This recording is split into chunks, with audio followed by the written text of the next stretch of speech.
Hello everyone, once again welcome back to our channel Aware India Educate India. Today we are going to learn about the uses of present perfect continuous tenses. Present perfect continuous tense कैसे हम हिंदी के किसी भी sentence को देखकर पहचान सकते हैं कि वो sentence present perfect continuous tense का सेंटेंस है। प्रेजेंट परफेक्ट कंटिन्यूस टेंस के सेंटेंस की पहचान है रहा है, रही है, रहे हैं और साथ में टाइम भी गिवन होता है। हिंदी का कोई भी सेंटेंस अगर प्रेजेंट परफेक्ट कंटिन्यूस टेंस से बिलोंग करेगा तो उसके लास्ट में हमें देखने को मिलेगा रहा है, रही है, रहे हैं और साथ में टाइम भी दिया होगा। जैसे कि मैं बचपन से यहाँ पढ़ाई कर रहा हूँ आ गया और साथ में टाइम क्लॉज के लिए दे दिया बचपन से। कल से शिमला में बर्फ़ पड़ रही है, रहा है, रही है आ गया और साथ में टाइम आ गया कल से। वह सुबह से इधर उधर घूम रहा है एंड साथ में टाइम मेंशन है सुबह से। वे 2 घंटे से बातें कर रहे हैं और 2 घंटे से। हम 2020 से जीत रहे हैं और 2020 से। तो हिंदी का कोई भी सेंटेंस जिसके पीछे रहा है, रही है, रहे हैं आता है और उस सेंटेंस में टाइम क्लॉज दिया होता है कि कोई काम कब से हो रहा है, तो हमें समझ जाना चाहिए कि वो सेंटेंस है प्रेजेंट परफेक्ट कंटिन्यूअस टेंस का। तो अब हम सीखते हैं कि कैसे हम प्रेजेंट परफेक्ट कंटिन्यूअस टेंस को हिंदी से इंग्लिश में ट्रांसलेट करेंगे। सब्जेक्ट आएगा सबसे पहले, फिर हैज़ या हैव आएगा, देन बीन, उसके बाद वर्ब की first form plus I N G, object, since या फॉर और फिर टाइम।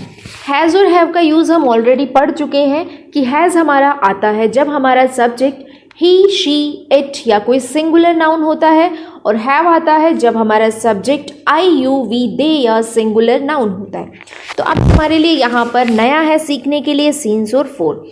हम जानेंगे कि हमें सिंस का यूज़ कब करना है और फोर का यूज़ कब करना है। चलिए देखते हैं।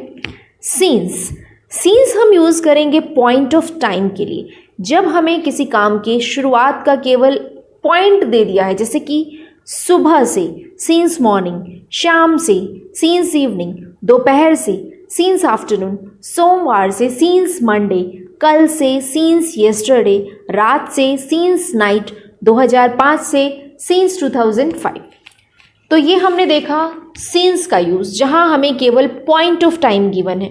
फोर, अब हम देखते हैं कि हमें फोर का यूज़ कब करना है, जहाँ हमें पीरियड ऑफ टाइम गिवन है, जैसे कि 2 घंटे से फॉर 2 आवर्स, 4 दिन से फॉर 4 डेज, 10 महीने से फॉर 10 मंथ्स, 2 सप्ताह से फॉर 2 वीक्स, 1 साल से फॉर 1 ईयर। तो ये हमने देखा सीन्स और फोर का यूज़। सीन्स हमारा यूज़ हो रहा है पॉइंट ऑफ टाइम के लिए और फोर हमारा यूज़ हो रहा है पीरियड ऑफ टाइम के लिए। अब हम देखते हैं अपने एग्जाम्पल्स। बच्चे सुबह से खेल रहे हैं आ गया सेंटेंस में लास्ट में और सुबह से टाइम क्लॉज हो गया। तो इट मीन्स हमारा ये सेंटेंस है प्रेजेंट परफेक्ट कंटिन्यूअस टेंस का। तो सबसे पहले आएगा सब्जेक्ट, तो हमारे यहाँ पर सब्जेक्ट है बच्चे को हमने बोला चिल्ड्रन प्लूरल है तो उसके साथ आया हैव। बीन, क्या काम कर रहे हैं, खेलने का, तो उसको हमने बोला प्ले और उसके साथ लग गया आईएनजी। अब सुबह से तो यहाँ पर लगेगा सिंस मॉर्निंग। नेक्स्ट हमारा सेंटेंस है पुलिस कल से चोर को पकड़ने की कोशिश कर रही है। पुलिस कल से चोर को पकड़ने की कोशिश कर रही है, तो सबसे पहले आया सब्जेक्ट पुलिस प्लूरल मानेंगे उसको, उसके साथ आया हैव बीन, कोशिश कर रही है ट्राइंग, क्या कोशिश कर रही है, टू कैच द थीफ। कल से सिंस येस्टरडे, तो इट मीन्स हमारा सेंटेंस हो गया police have been trying to catch the thief since yesterday.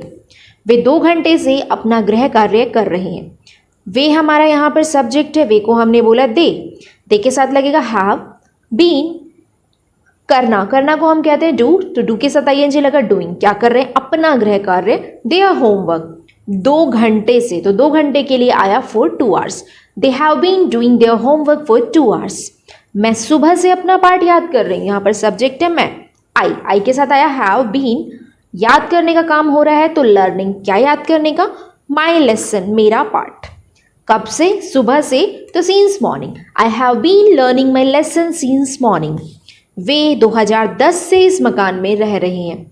वे के लिए आया दे के साथ लगेगा हैव बीन, रहने का काम हो रहा है यहाँ पर तो लिविंग, कहाँ पर, इस मकान में, तो इन दिस हाउस। कब से? 2010 से, तो since 2010।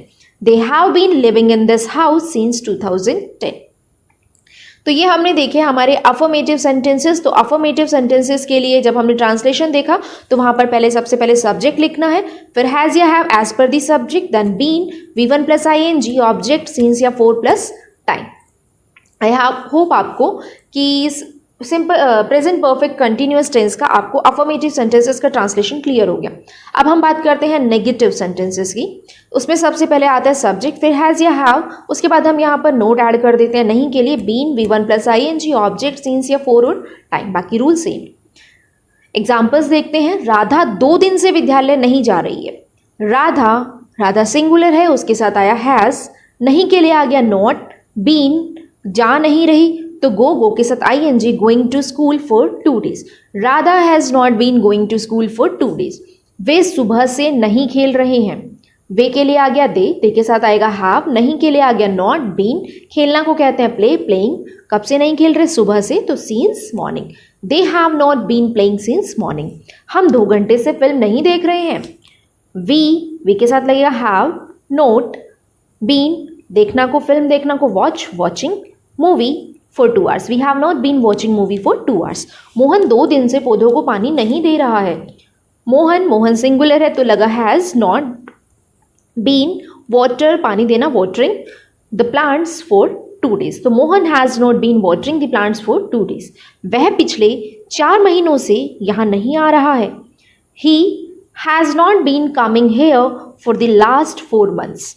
As per the rule हमें ट्रांसलेशन करना है। रूल के अकॉर्डिंग जहाँ सब्जेक्ट आना है सब्जेक्ट रखना है, हेल्पिंग वर्ब की जगह हेल्पिंग वर्ब रखना है, वर्ब के साथ ING रखना है, ऑब्जेक्ट रखना है, सिंस और फॉर के बाद टाइम रखना है, तो हमारा सेंटेंस इजीली ट्रांसलेट हो जाएगा। अब हम बात करते हैं इंटेरोगेटिव सेंटेंसेस की, जिसमें कुछ क्वेश्चन पूछा गया। उसमें हैज़ या हैव सबसे पहले आ जाता है, फिर सब्जेक्ट, फिर बीन, वर्ब की first form plus ING, object, then since या फॉर, फिर टाइम। एग्जाम्पल्स देखते हैं। क्या तुम 3 महीने से अंग्रेजी सीख रहे हो? तो यहाँ पर सब्जेक्ट है तुम, यू के अकॉर्डिंग आ गया have you been learning English for 3 months। क्या वह बचपन से यहाँ रह रही है? शी के अकॉर्डिंग आ गया has she been living here since childhood. क्या माँ पिछले 2 घंटे से कपड़े धो रही है? Has mother been washing clothes for the last 2 hours।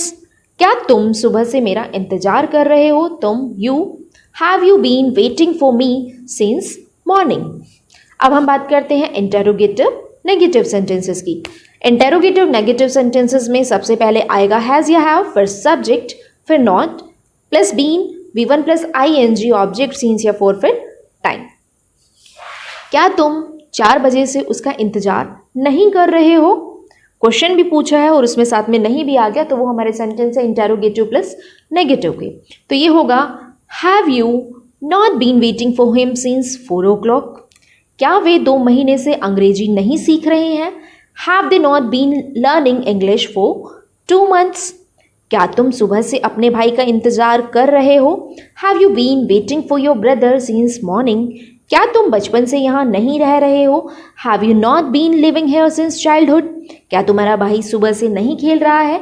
Has your brother not been playing since morning. इन सेंटेंसेस में बच्चे कुछ नहीं करना है, केवल आपको रूल फॉलो करना है। रूल के according subject, verb, helping verb, note, since, for, time को पुट करना है, तो आपका सेंटेंस बहुत ही ईजीली तैयार हो जाएगा। अब हम बात करते हैं WH फैमिली सेंटेंसेस के। WH फैमिली सेंटेंसेस वो सेंटेंसेस है जिनमें हम WH वर्ड्स का यूज़ करते हैं। WH के सेंटर जैसे कि हमारा what, when, where, why, how, ये सब। तो WH सेंटेंसेस में सबसे पहले हम लिखते हैं WH वर्ड, उसके बाद हमारा जो इंटेरोगेटिव सेंटेंस का रूल हमने सीखा है वो हम पूरा का पूरा यूज़ करते हैं। सबसे पहले आया WH वर्ड, फिर हैज़ या हैव, फिर सब्जेक्ट, अगर नेगेटिव है तो हम नॉट भी लगा देंगे, अदरवाइज नॉट नहीं लगाएंगे। Been, V1 plus ING, object, since और फॉर, फिर टाइम। वे 1 सप्ताह से स्कूल क्यों नहीं जा रहे हैं? तो यहाँ पर क्यों हमारा हो गया WH वर्ड। तो क्यों को इंग्लिश में कहते हैं वाई। फिर पूरा इंटेरोगेटिव वाला sentence, why have they not been going to school for a week. तुम सुबह से उनका इंतजार क्यों कर रहे हो? तो क्यों, तो why. Why have you been waiting for them since morning. बच्चे सुबह से किसके साथ खेल रहे हैं, किसके साथ के लिए आ गया with whom. With whom have the children been playing since morning? बच्चे 2 दिन से क्या पढ़ रहे हैं, क्या के लिए आ गया what. What have the children been studying for 2 days? क्या आप 10 साल से यहाँ रह रहे हो? Have you been living here for 10 years? क्या आप 10 साल से यहाँ नहीं रह रहे हो अगर होता तो have you not been living here for 10 years. तो यहाँ you और been के बीच में not हमारा लग जाता. Have you not been living here for 10 years. अब हम देखते हैं, अभी तो हमने सीखा ट्रांसलेशन, कैसे हम प्रेजेंट परफेक्ट कंटिन्यूअस टेंस के सेंटेंस को हिंदी से इंग्लिश में लिख पाते हैं. अब हम जानेंगे कि present perfect continuous tense use किस कंटेक्स्ट में होता है, या फिर हमारे जो एग्ज़ाम में fill in the blanks with correct form of verbs आता है तो हम उसको कैसे पहचानेंगे कि ये हमारा प्रेजेंट परफेक्ट कंटिन्यूअस टेंस का सेंटेंस है. Present perfect continuous tense is used to talk about an action that started in the past. किसी ऐसे एक्शन के बारे में बात करने के लिए जो पास्ट में शुरू हुआ था and is still going on at the time of speaking. और जिस समय बताया जा रहा है उस एक्शन के बारे में तो वो काम तभी भी चल रहा है. She has been trying to solve the puzzle for half an hour. वो आधे घंटे से पजल को सॉल्व करने की कोशिश कर रही है. इट मीन्स उसने आधे घंटा पहले काम शुरू किया था, पजल को सॉल्व करने की कोशिश शुरू की थी और अभी भी उसकी कोशिश जारी है. They have been building the road for 6 months now. मतलब कि वो पिछले 6 महीने से रोड बना रहे हैं. उन्होंने पिछले 6 महीने पहले रोड बनाना शुरू किया था और अभी भी वो रोड बनना कंटिन्यूटी में है. They have been playing the cricket since morning. वो सुबह से क्रिकेट खेल रहे हैं, मतलब सुबह खेलना शुरू किया था और अभी भी कंटिन्यू है उनका खेलना. अब यहाँ पर अगर हम कीवर्ड्स की बात करें तो यहाँ इसकी एक पहचान है कि हमें सीन्स और फोर और साथ में टाइम देखने को मिलेगा प्रेजेंट परफेक्ट कंटिन्यूअस टेंस में. आई होप बच्चों आपको आज का concept present perfect continuous tense का Hindi to English translation and उसका यूज़ हमें किस कंटेक्स्ट में करना है आपको क्लियर हो गया होगा. Thanks for watching. Do like, share and subscribe our channel aware India, educate India. Thank you. Have a nice day.